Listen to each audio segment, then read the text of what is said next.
nu skal vi så lære om lineære funktioner, som I kan se. Og jeg vil så bevise A.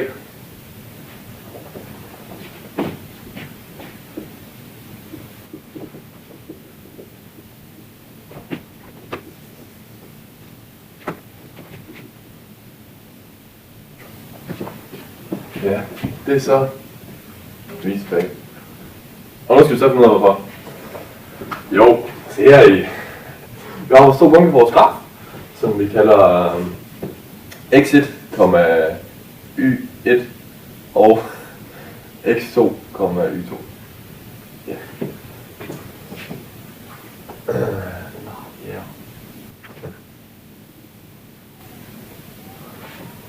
Her er vores 2 punkter. Og dem kan vi så tage og trække fra hinanden.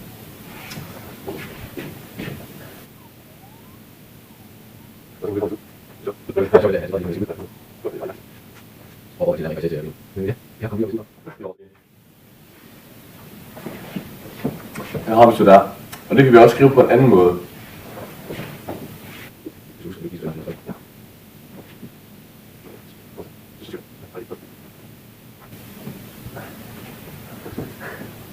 Så har vi så fjernet b, fordi at det er plus b minus plus b. Og de går ud med hinanden og trækker fra hinanden. Og nu skal vi bare dividere med x2 minus x1 på begge sider.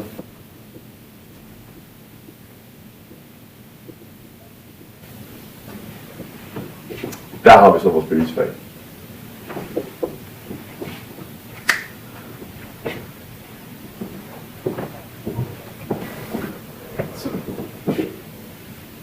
Så vil jeg gerne lige fortælle om B. Og det kan vi bevise ved.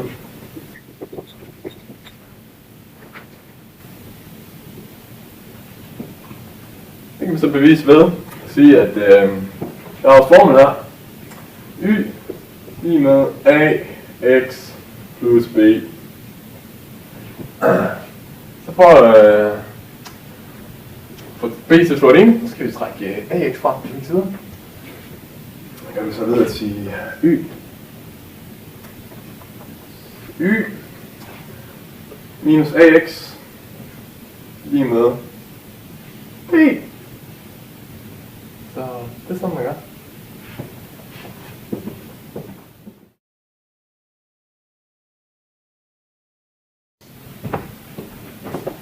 Goddag! Jeg vil gerne fortælle noget om eksponentielle funktioner. Og vi starter med at bevise for A, som er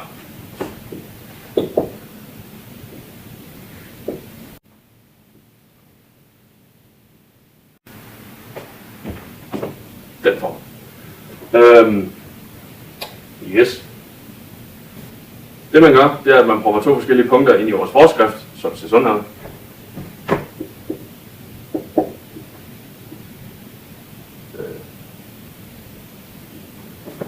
Y lige med b gange a opløftet x. Og så sætter man 2 punkter ind.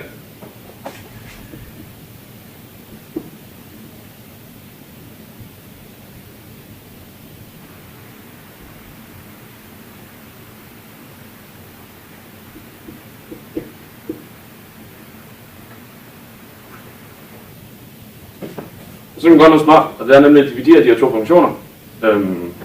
Sådan der. Og i og med at vi gør det, så dividerer vi b, som er ganget på begge steder, væk fra både den ene og den anden funktion. Således. Det der så står tilbage, det er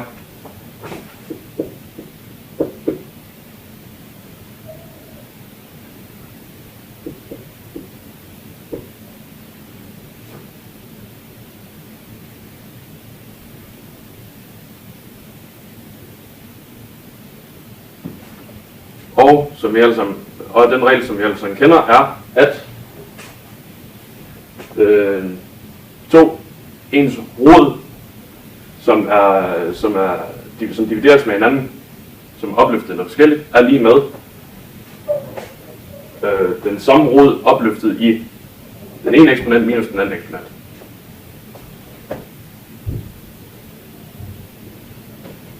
Så derfor vil det her komme til at se sådan her.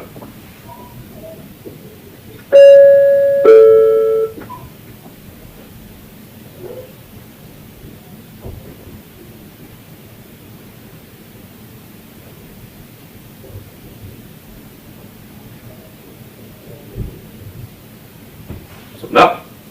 Det man så gør, det er, at man tager den x2 minus x1 eller rod på begge sider, sådan at der kommer til at stå.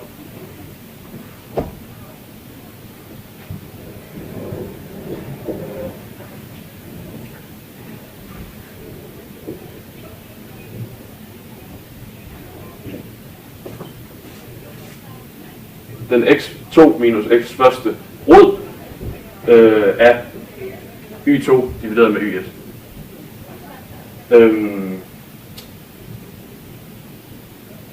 Og x2 minus x1, det forsvinder fra den side.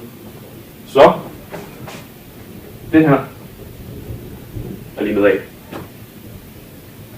Og sådan gør man det.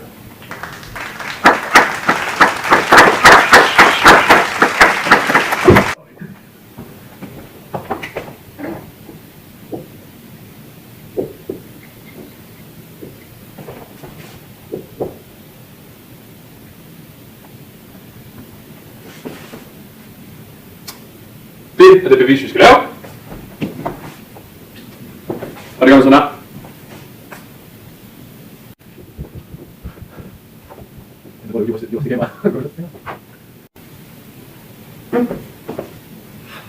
Man dividerer a opløftet x på begge sider.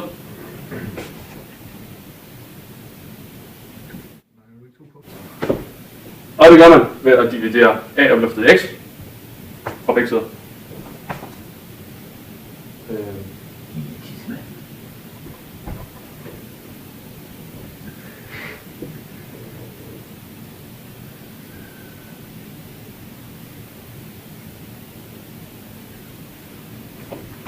Og i mellemfarten har jeg lige byttet rundt på dem, sådan at det er lidt mere håndgribelig form.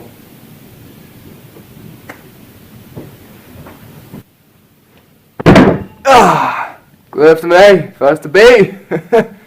Sådan her. Jeg har fortalt om potensfunktioner. Jeg har betegnet beviset for, at A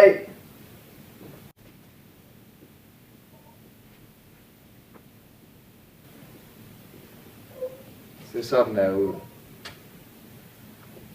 Måden jeg vil gøre det på, det er, at jeg vil starte med at sætte to tilfældige punkter op. Y1, Y2, eller det hedder så Y1, X1, X1, Y1, sorry.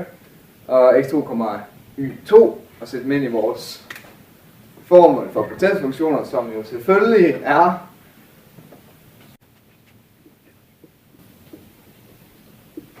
Y er lige med B gange X opløftet i A. Og hvis man gør det, kommer det til at se sådan her ud. Skal vi have en orange?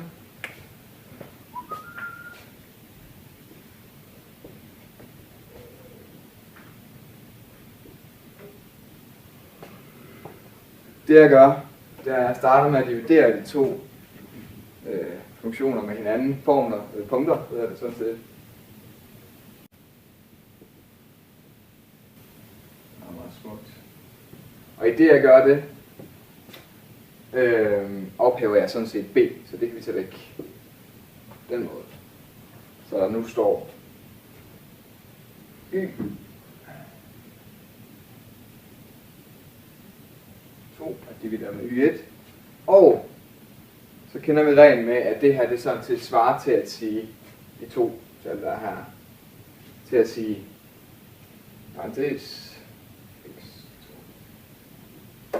parentes slut opløftet i A. Det er det samme. Det har vi lært selv så. Yes. Det vi gør nu, det er, at vi logger A ned, så der kommer til at stå lige herover.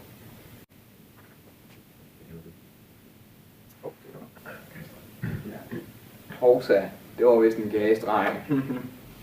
Hvad er der? Det var en dum fejl.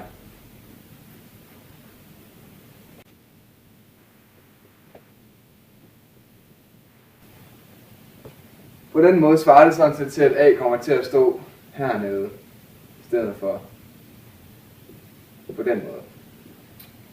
Yes. Så det sidste vi mangler er sådan set bare at isolere A, sådan at vi har fundet frem til vores bevis.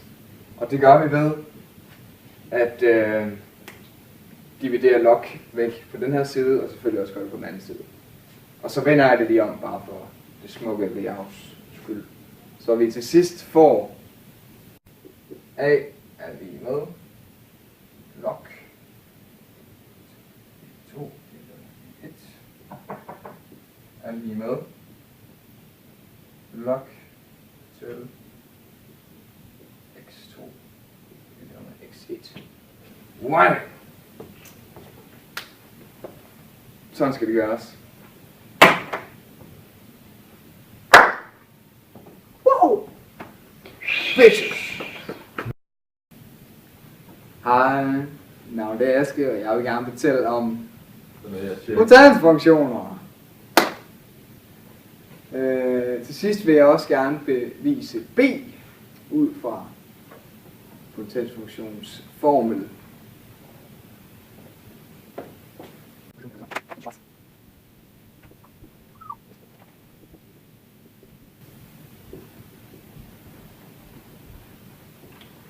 Yes.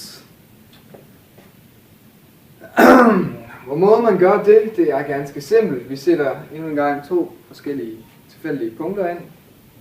Et y1 og et x1 punkt i vores formel eller funktion. Så det bliver således.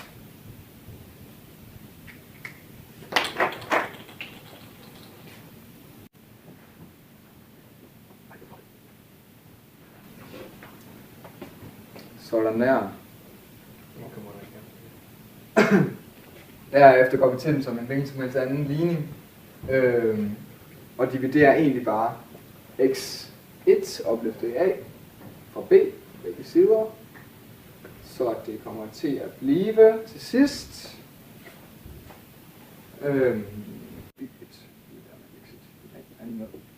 B.